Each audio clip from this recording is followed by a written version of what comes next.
Welcome back, and I just didn't know if I was going to really make a video about this or not, but the more I thought about it, the more I guess better. And it's just a funny story about the project farm. And you know, when the first season that I actually started video and stuff, we got to hunt up there a couple times, and we got one doe off of it, and then from there forward, you know, I got a good buck. I seen a good buck before the end of the season, and I knew that it was going to be a pretty good property just the way it laid out, and the way it was had fields on one side of the property and real good bedding area all the way through to the property on the other side. And so I set up that year, and I killed one doe, and set up to see what was coming out of the bedding area and focusing on it. And I did catch a good buck chasing a doe out of the bedding area, and lo and behold, I just wasn't set up right. But you know, that was all part about learning a new property. So the ones that had followed through the project farm, you know, we put in a small food plot, and we put trail cameras on it, and put trail cameras throughout the property, just here and there, just to see how they was moving and stuff. And we was getting some really good bucks on camera, and there was 2 or 3 of them that sticked around and stayed around. And so the one that really caught my eye, I watched him for a while, and seemed like he was going to stay in the property, and seemed like he was going to be huntable and killable, just the way he moved, and times of day he was coming in. And then even after the transition from velvet to hard horn, he was still showing up in decent time. I mean, he was still huntable. In the morning times, the evening times was hit and miss. He'll be in there, good daylight. Then the following day, the evening hunt was going to be questionable, because he would show up way after shooting light. And then he'll do that for about 2 or 3 days, and then all of a sudden for like 2 or 3 days in the evenings he would show up in good shooting light, but all the mornings he would show up in pretty good shooting light. And but the temperatures just had to be just right. I shot the doe the first day of bow season, and I kept an eye on the trail cameras, and I kind of let it cool off a little bit after taking the doe, and then it started making its way back through again just like normal.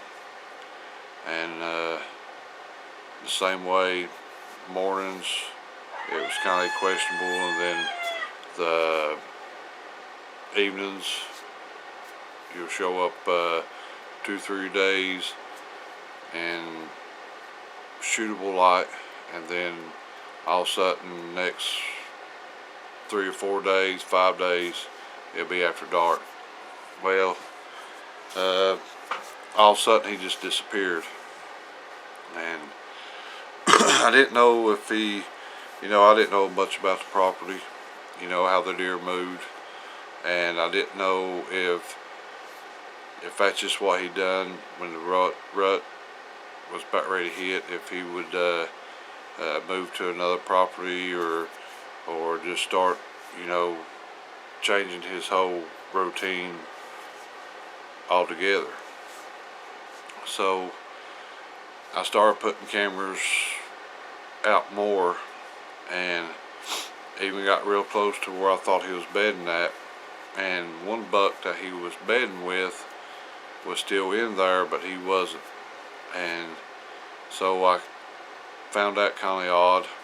And then it wasn't long after, let's see, probably about almost Halloween, he started showing back up into the food plot.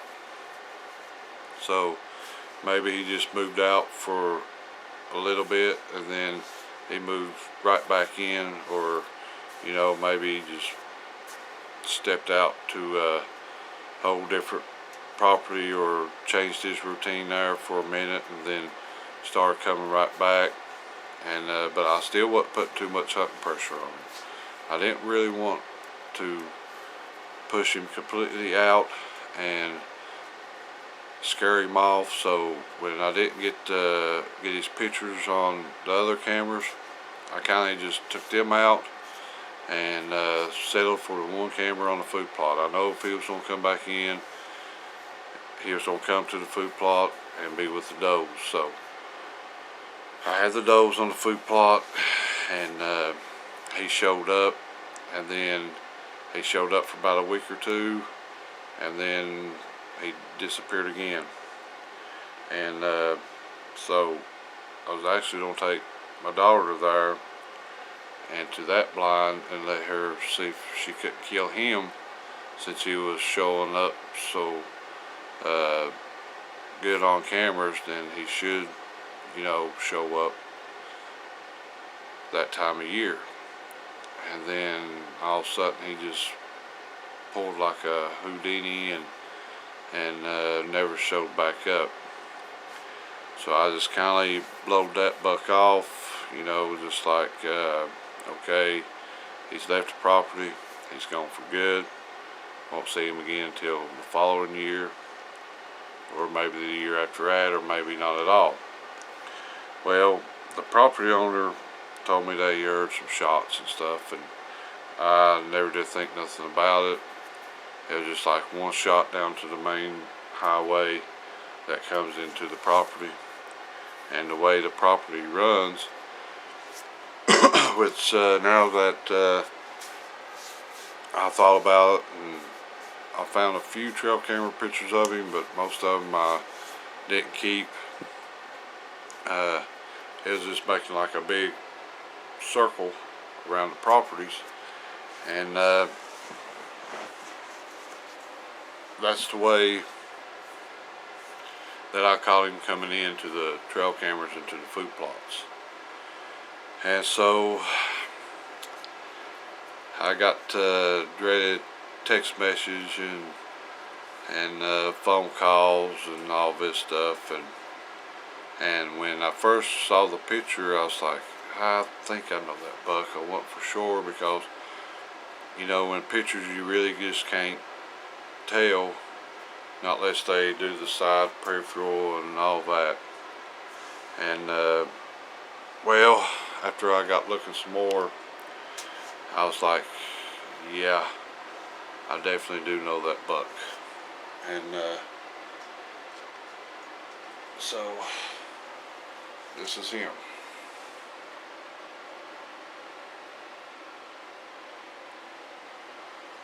As you can see, real good mass all the way up, good brows, his tips almost touch.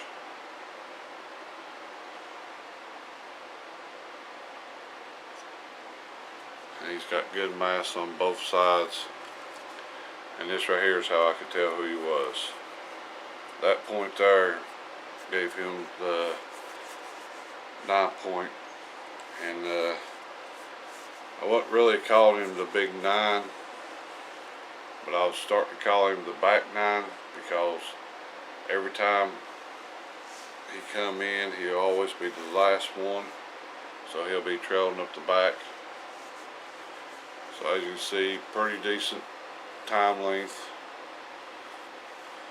good G2, decent G3, real good brows, eye guards, and just real massive buck.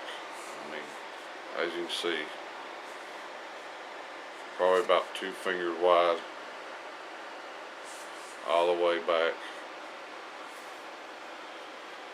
And you know, I really hate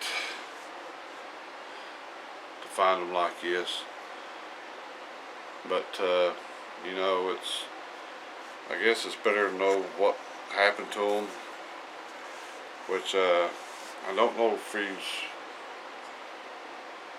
maybe a 5 or 6 years old, maybe a 6-year-old, uh, maybe older. I don't know. Then again, he might be younger. He might just be a 4-year-old. Like I said, he was a good big body buck. Had a good rack on him, and like I said, you know, I was going in there to this be my number 1. Definitely a number 2, because I had another buck in there that was about the same size, and he just looked like I couldn't really get a good picture of him, exactly what he was, but he could have been a 12 or a 14.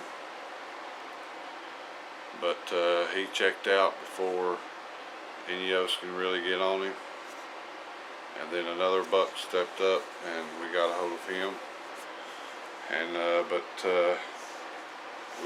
was already tagged out and nobody else hunted up there but a couple of times. But like I said, you know, you don't really want to find them like this, or you don't really want to get a text message from a property owner saying, hey, you know, we might have found a good buck dead, and time wise,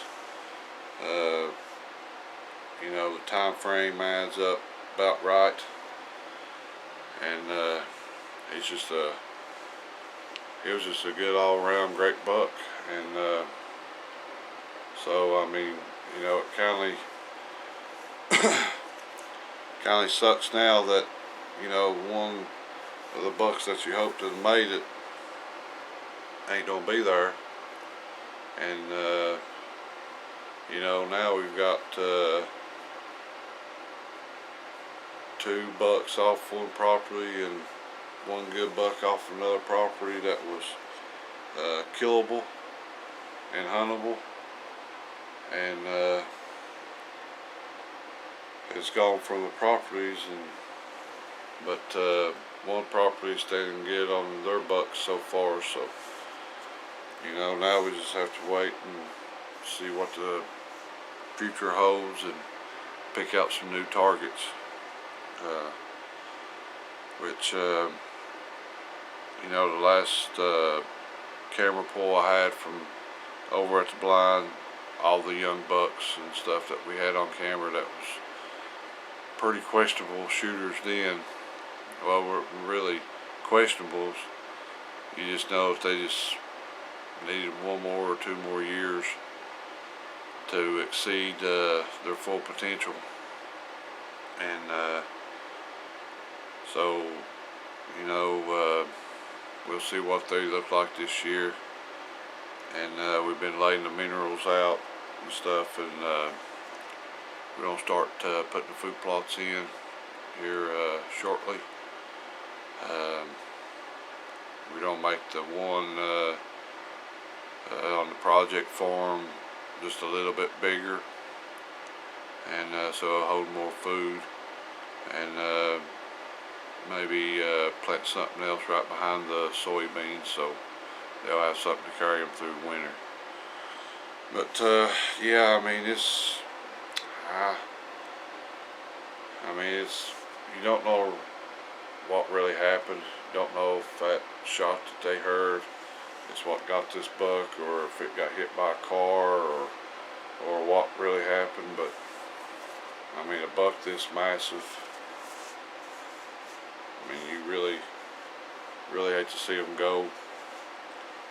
And which I've got a couple more on camera up there, but you know, one of them was on camera real good during daylight in November, around Thanksgiving week all the way up to about the second week of December. So you know, it's stuff like this so that you see on farms that you know is holding good bucks, holding good deer, and knowing that your suspicion was right, and you get to go back in there and do what you normally do, and try to hunt them. And you know, if they had one like this, there's going to be a couple more bigger. So that's about the only thing I got to say. So, if you like what you see, hit the subscribe, like, and share button, and we'll bring you another video as soon as we get started on the food plots and stuff. Thank you for watching.